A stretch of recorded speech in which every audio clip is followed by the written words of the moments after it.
NVN के दोस्तों, हसन कमाल का नमस्कार, सलाम। कमाल की बात में आपका इस्तकबाल, स्वागत, वेलकम।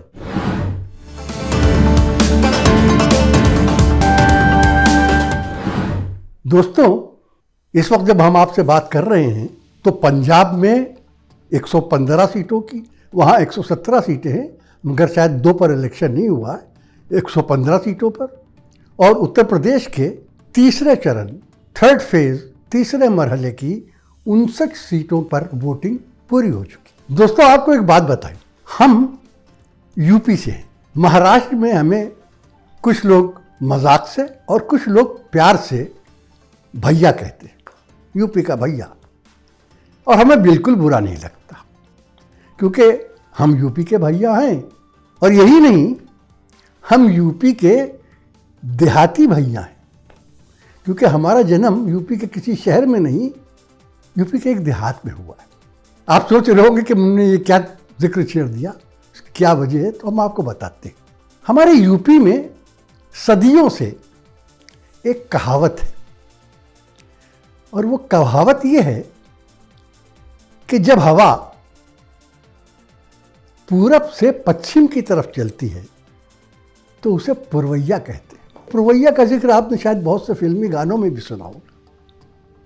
तो जब पुरवैया चलती है तो जिस्म में, बदन में दर्द और होने लगता है, अंग अंग टूटने लगता है, ऐंठन होने लगती, ये पुरवैया की अलामत है। फिर जब हवा पश्चिम से पूरब की तरफ चलती है तो उसे पछवा कहते हैं।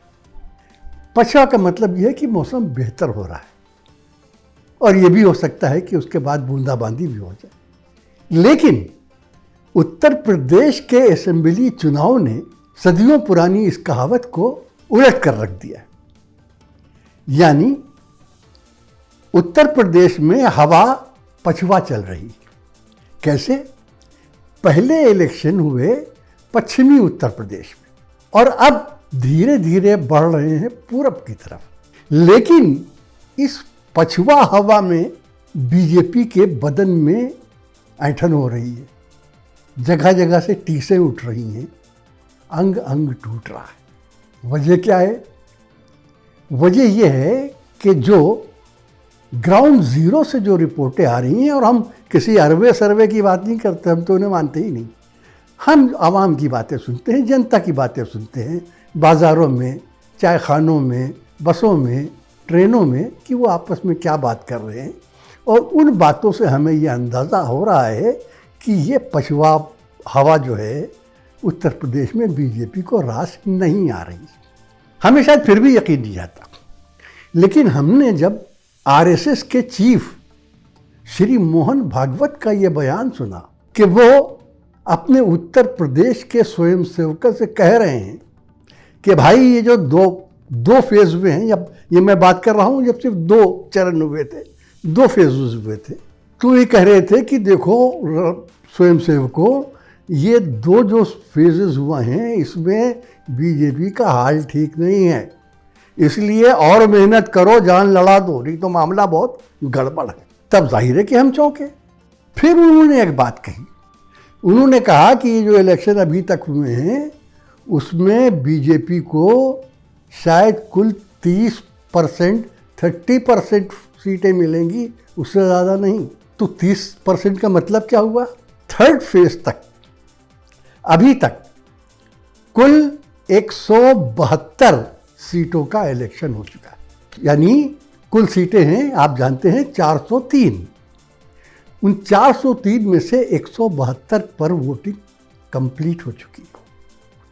तो अगर हम मोहन भागवत जी का बयान मान लें, और क्यों ना मान लें भाई, उनका बयान तो बड़े बड़े मानते हैं, तो इसका मतलब ये है कि 172 सीटों में बीजेपी के खाते में सिर्फ 55-56 या ज़्यादा से ज़्यादा 57 सीट्स आई।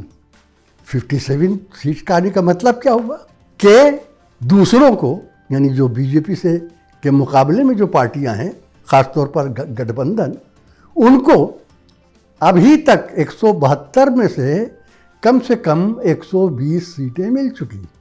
अब 120 सीट, हमारा अर्थमेटिक बहुत कमज़ोर है, इसलिए ज़रा आप ध्यान दे के सुनिए और समझिए। 120 सीटों का मतलब क्या हुआ? यूपी असेंबली में अभी बीजेपी की 312 सीटें हैं आउट ऑफ 403, 403 में उनके पास 312 सीटें हैं। अब अगर 312 सीटों में से 120 सीटें निकाल दीजिए तो मामला होगा कि बीजेपी के पास इस वक्त यूपी असेंबली में 90 और 95 के बीच में सीटें हैं। सरकार बनाने के लिए यूपी में 202 सीटें चाहिए। तो इसका मतलब यह है कि इस वक्त कागज पर यूपी असेंबली में योगी की सरकार गिर चुकी। अब आगे इलेक्शन होना है तो क्या है कि 172 सीटों पर तो इलेक्शन हो गए। इसका मतलब यह है कि अब 140 सीटों पर और इलेक्शन होना है। सवाल यह है कि इन 140 सीटों में क्या बीजेपी ये 120 सीटों का नुकसान भर पाएगी? उसकी भरपाई होगी? आप खुद सोच लीजिए। लेकिन ये सब हो क्यों रहा है? 312 वाली पार्टी और दुनिया की सबसे मालदार पार्टी, दुनिया की सबसे बड़ी पार्टी, और जिसपे मोदी और शाह और योगी जैसे लीडर हैं, उस पार्टी की ये हालत हो क्यों रही?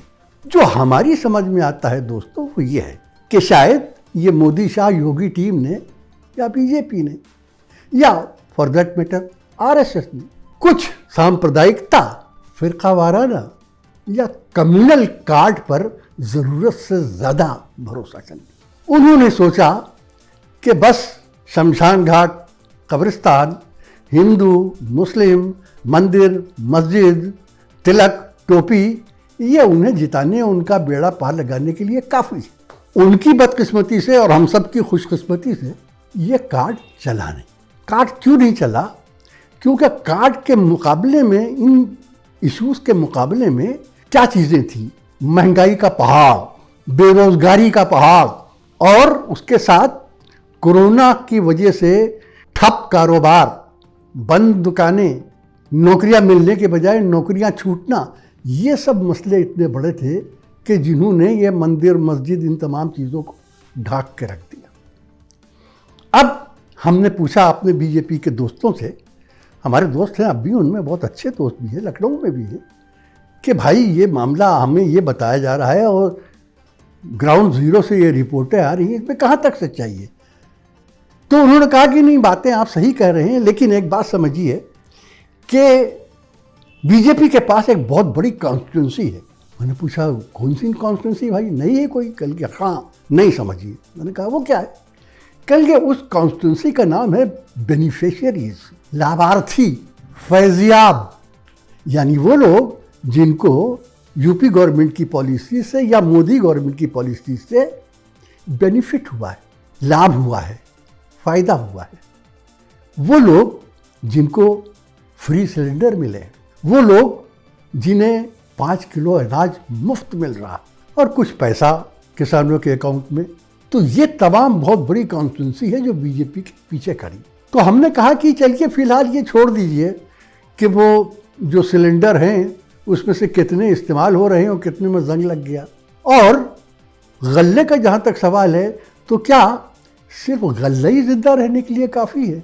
बाकी कपड़ा लत्ता, जूता, दूध, तेल, शक्कर, ये सब कहाँ से आएगा? तो मैंने कहा कि इन बातों को छोड़ देते, एक तरफ रख देते हैं। लेकिन आप हमें ये बताइए कि क्या ये बातें बेरोज़गारी, महंगाई और वो तमाम चीज़ें जिनका जिक्र किया जा रहा है, क्या उसका जोर तोड़ सकेंगी? तो इसका उनके पास कोई जवाब नहीं था। और ये हकीकत है कि ये इशू जो है पहली मरतबा यूपी में इलेक्शन हुआ, 14 में हुआ, फिर 17 में हुआ, फिर 19 में, तीनों में वो मंदिर मस्जिद सब चल गया। ये पहला इलेक्शन है कि जिसमें मंदिर मस्जिद और तमाम चीज़ें जो है वो कहीं पीछे छूट गई। और ये क्यों हो रहा है? ये इसलिए हो रहा है कि अंग्रेज़ी में एक लफ्ज़ है एंटी इनकम्बेंसी। इसको हम अपनी आम हिंदुस्तानी भाषा में कहें तो सरकार के खिलाफ नाराज़गी। और सरकार के खिलाफ ये नाराज़गी जो है, ये सिर्फ यूपी सरकार के खिलाफ नहीं है, ये मोदी सरकार के खिलाफ भी है। क्योंकि बच्चा बच्चा ये जानता है कि अगर डीजल और पेट्रोल महंगा है तो वो इसलिए महंगा है कि मोदी सरकार उस पर काबू नहीं पा रही। बाकी चीज़ें छोड़ दीजिए। तो ये जो नाराज़गी है, इसकी वजह से हुआ क्या है? उसकी वजह से हुआ ये है कि आज यूपी में जो इलेक्शन है उसमें बीजेपी का गठबंधन से मुकाबला नहीं है। इलेक्शन यूपी बीजेपी और गठबंधन में नहीं हो रहा है। आज उत्तर प्रदेश का इलेक्शन बीजेपी और उत्तर प्रदेश की जनता में होगा। बीजेपी को आज बीजेपी के खिलाफ कोई पार्टी खड़ी है या नहीं खड़ी है, इसे छोड़ दीजिए। आज बीजेपी के खिलाफ जनता खड़ी है, और बीजेपी के खिलाफ ये जनता सिर्फ उत्तर प्रदेश में नहीं खड़ी है। बीजेपी के खिलाफ जनता उत्तराखंड में भी खड़ी है, मणिपुर में भी खड़ी है, गोवा में भी खड़ी है और पंजाब में भी खड़ी है। तो ये election BJP versus public, Bharatiya Janata party व मुकाबला जनता है। और जब ये मुकाबला होता है तो आज तक तो कोई जनता से जीत नहीं पाया है। यहाँ क्या होता है ये 10 मार्च को मालूम हो जाएगी। फिलहाल बात यहाँ ख़त्म करते हैं दोस्तों। अगले वीडियो तक के लिए हसन कमाल, आज़म शहाब, फैसल सैयद और डॉक्टर सलीम को इजाज़त दीजिए।